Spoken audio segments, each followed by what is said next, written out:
आज की व्यस्त दुनिया में देखा जाए तो हर आदमी बिजी है अपने ऑफिस में, अपने घर पे, अपने दोस्तों के साथ में, और इन्हीं सब चीज़ों में उसका वक्त गुजरता रहता है। हालांकि ऐसा भी कभी कभी समय आता है जब आप किसी कानूनी उलझनों में फंस सकते हैं या फंस जाते हैं, और तब आपको अपने हक की आवाज़ के लिए कोई वकील या कोई ऐसे आदमी की मदद की ज़रूरत पड़ती है जिसको कानून की जानकारी हो। हम ऐसा नहीं कह रहे कि आपको कोई कानून की कार्रवाई के बारे में पता होना ज़रूरी है, लेकिन एक आम आदमी के जो अधिकार होते हैं, मेरे ख्याल से उन्हें उन्हें जानना आवश्यक है। अब इन अधिकारों की वजह से छोटी छोटी चीज़ों से खुद भी निपट सकते हैं। तो ऐसे ही कुछ आम आदमी के अधिकारों के बारे में आज मैं बात करूंगा आपसे। एक है मोटर व्हीकल एक्ट। इसमें ये कहा है क्या है कि अगर टाइम ऑफ ड्राइविंग, मतलब जिस समय आप ड्राइव कर रहे हैं, तो आपके 100 ml ब्लड में अगर 30 mg अल्कोहल या 30 mg से ज़्यादा अल्कोहल पाई गई तो पुलिस आपको बिना किसी वारंट के अरेस्ट कर सकती है। क्रिमिनल प्रोसीजर कोड सेक्शन 46 में ये कहा गया है कि किसी भी महिला को पुलिस वाला अरेस्ट नहीं कर सकता शाम को 6 बजे से लेके सुबह 6 बजे तक। उसके बाद आपका है इंडियन पिनल कोड 166, जो कहता है कि पुलिस ऑफिसर अगर वो आपकी एफआईआर लॉन्च करने से मना करते हैं तो उनको जेल हो सकती है 6 महीने से साल के करीब। इंडियन सराइज एक्ट 1987 ये कहता है कि कोई भी होटल या कोई भी बड़ा होटल जो भी है वो आपको मना नहीं कर सकता पीने के पानी के लिए और उनके होटल के वॉशरूम को यूज़ करने के लिए मना नहीं कर सकता। मोटर व्हीकल एक्ट जो कहता है कि जो भी दोपहिया वाहन चालक जो भी हैं उनको हेलमेट पहनना बहुत ज़रूरी है, पहली चीज़। दूसरी चीज़, 2 जने से ज़्यादा दोपहिया वाहन पर नहीं बैठ सकते हैं। अगर उससे ज़्यादा बैठते हैं तो वो एक ऑफेंस है और चालान उनको देना पड़ सकता है। एक और बात, कोई भी पुलिस वाला आपकी कार या आपकी गाड़ी की चाबी छीन नहीं सकता, मैंने उन्हें उसे छीन के निकाल नहीं सकता। ये एक इलीगल ऑफेंस है और आपको फुल राइट है कि आप इसके लिए लीगल प्रोसीडिंग्स उस ऑफिसर के अगेंस्ट कर सकते हैं जिसने ये किया। डोमेस्टिक वायलेंस एक्ट 2005, जिसमें कि एक लड़का और लड़की को लिव इन रिलेशनशिप इलीगल नहीं माना जाता है, अब वो रह सकते हैं, ये अब लीगल है इंडिया में। और इसी रिलेशनशिप के चलते अगर कोई नवजात शिशु पैदा होता है तो उस शिशु को अपने माता पिता की प्रॉपर्टी या एसेट्स के ऊपर पूरा अधिकार है। पुलिस एक्ट, जिसमें ये कहा गया है कि कोई भी पुलिस वाला हमेशा ड्यूटी पे ही रहता है, चाहे वो यूनिफॉर्म में हो या ना हो। अगर कोई आदमी पुलिस वाले से कंप्लेन करता है तो पुलिस वाला ये उससे नहीं कह सकता कि मैं ड्यूटी पे नहीं हूँ। मैटरनिटी बेनिफिट एक्ट, जिसमें यह कहा गया है कि कोई भी कंपनी किसी भी गर्भवती महिला, प्रेग्नेंट वुमेन को नहीं निकाल सकता। अगर वो ऐसा करता है तो उसे 3 साल की सज़ा हो सकती है, जेल हो सकती है। कोई भी कंपनी या तो गवर्नमेंट या प्राइवेट जहाँ पे 10 से ज़्यादा एम्प्लॉयज़ हैं तो वहाँ पे प्रेग्नेंट वुमेन को जो है 84 दिन की पेड मैटरनिटी लीव के लिए अप्लाई कर सकती है। ये वाला एक्ट बाद में अमेंड होके मैटरनिटी बेनिफिट एक्ट 2017 में, जहाँ पर कि ये मैटरनिटी लीव जो बढ़ा करके 12 हफ्ते से बढ़ा के 26 हफ्तों की कर दी गई है। इनकम टैक्स एक्ट जो कहता है कि अगर तो कोई आदमी इनकम टैक्स वायलेशन करता है तो इनकम टैक्स कलेक्शन ऑफिसर के पास में इतनी पावर है कि वो उसको अरेस्ट कर सकता है, लेकिन उसको उससे पहले उनको नोटिस भेजना पड़ेगा। सिर्फ टैक्स कमिश्नर ही एक ऐसा बंदा है जो कि ये डिसाइड करता है कि आपकी कस्टडी कितने टाइम की होगी।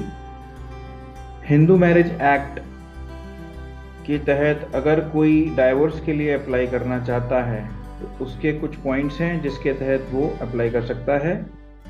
पहला, यदि पति या पत्नी में कोई भी अपार्ट फ्रॉम मैरिज कोई अगर रिलेशनशिप डेवलप कर लेता है, वो डाइवोर्स का आधार माना जा सकता है।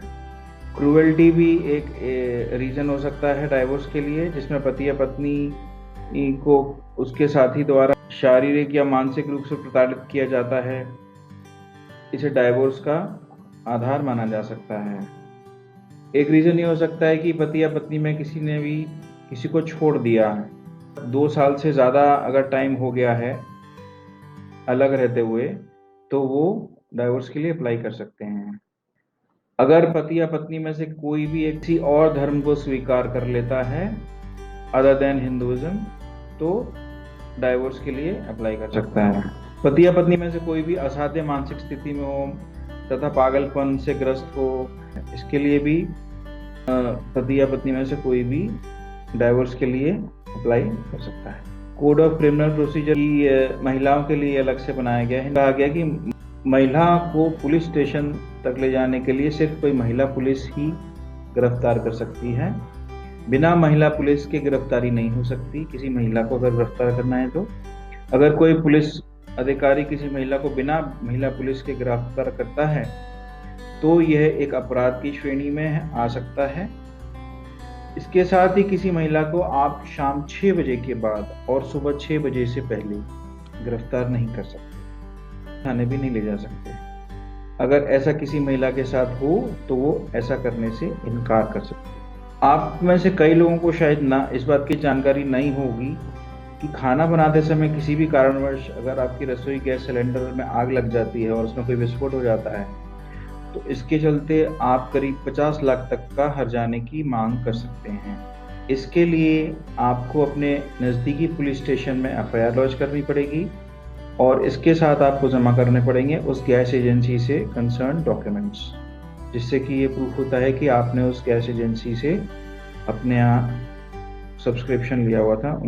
ऑटोमेटिव अमेंडमेंट एक्ट में ये कहा गया है कि सपोजिंग अगर कोई आदमी को चालान करा है पुलिस ने, ट्रैफिक पुलिस ने, कि वो हेलमेट नहीं पहना हुआ था और उसका चालान हो चुका है, और अगर उसी दिन सेम डे अगर वो फिर से हेलमेट नहीं पहन के अगर पुलिस वालों ने दोबारा उसे पकड़ लिया तो उसका दोबारा से चालान नहीं काट सकती। रीज़न भी कि उसका चालान पहले ही कट चुका है, तो सेम डे सेम चालान दोबारा नहीं कट सकता। मैक्सिमम रिटेल प्राइस एक्ट में ये कहा गया है कि कोई भी शॉपकीपर जो है आपसे प्रिंटेड एमआरपी प्राइस से ज़्यादा पैसे नहीं ले सकता, लेकिन ये कंज्यूमर के ऊपर है कि वो कंज्यूमर चाहे तो दुकानदार के साथ बार्गेन कर सकता है और जो भी मैक्सिमम प्रिंटेड प्राइस है उससे कम पे अगर वो दुकानदार को राजी कर लेता है तो वो प्रोडक्ट उसके यहाँ से ले सकता है।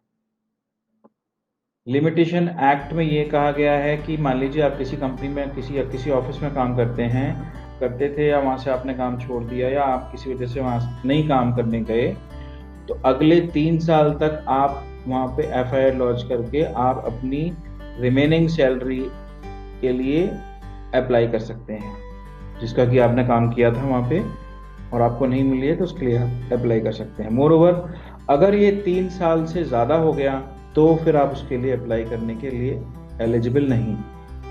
Section 294 of Indian penal code ये कहता है कि अगर आप कहीं पर भी कोई ऑब्सीन एक्टिविटी करते हुए पाए गए किसी पब्लिक प्लेस पर, तो आपको 3 महीने की इम्प्रिजनमेंट हो सकती है, पहली चीज़।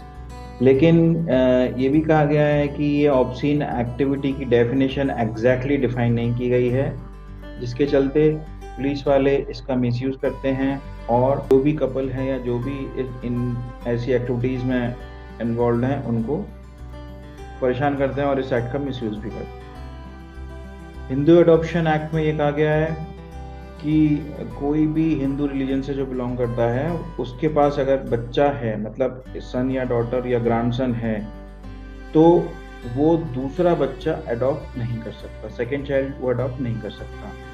दूसरा ये कि जो भी अडॉप्ट कर रहा है बच्चा, तो जो अडॉप्टर है जो अडॉप्ट कर रहा है और जिसको अडॉप्ट कर रहा है सन या डॉटर, बेटा बेटी जो भी है, उन दोनों के बीच में 21 साल का डिफरेंस गैप होना ज़रूरी है। ये है दिल्ली रेंट कंट्रोल एक्ट, जिसमें ये कहा है कि दिल्ली में रहने वाले जितने भी टेनेंट्स हैं, लैंडलॉर्ड उनको फोर्सफुली नहीं निकाल सकते हैं और अगर उनको निकालना है तो उन्हें प्रायर नोटिस देना पड़ेगा। बिना प्रायर नोटिस दिए वो उनसे फोर्सफुली अपना अपार्टमेंट, अपनी जगह वैकेट नहीं करा सकते हैं। तो ये थे कुछ ज़रूरी राइट्स जो एक आम आदमी को जानने चाहिए थे। तो इसी के साथ दोस्तों मेरा ये वीडियो यहाँ समाप्त होता है। आशा करता हूँ आपको ये मेरा वीडियो पसंद आया होगा। अगर आपको ये मेरा वीडियो पसंद आया है तो आप मेरे चैनल को सब्सक्राइब कर सकते हैं और बेल आइकन हिट करना बिल्कुल ना भूलें, ताकि मेरे आने वाले वीडियोस के बारे में आपको जानकारी मिलती रहे। इसी के साथ आपसे विदा लेता हूँ। जल्दी ही मिलूंगा, तब तक के लिए have a nice time. Thank you.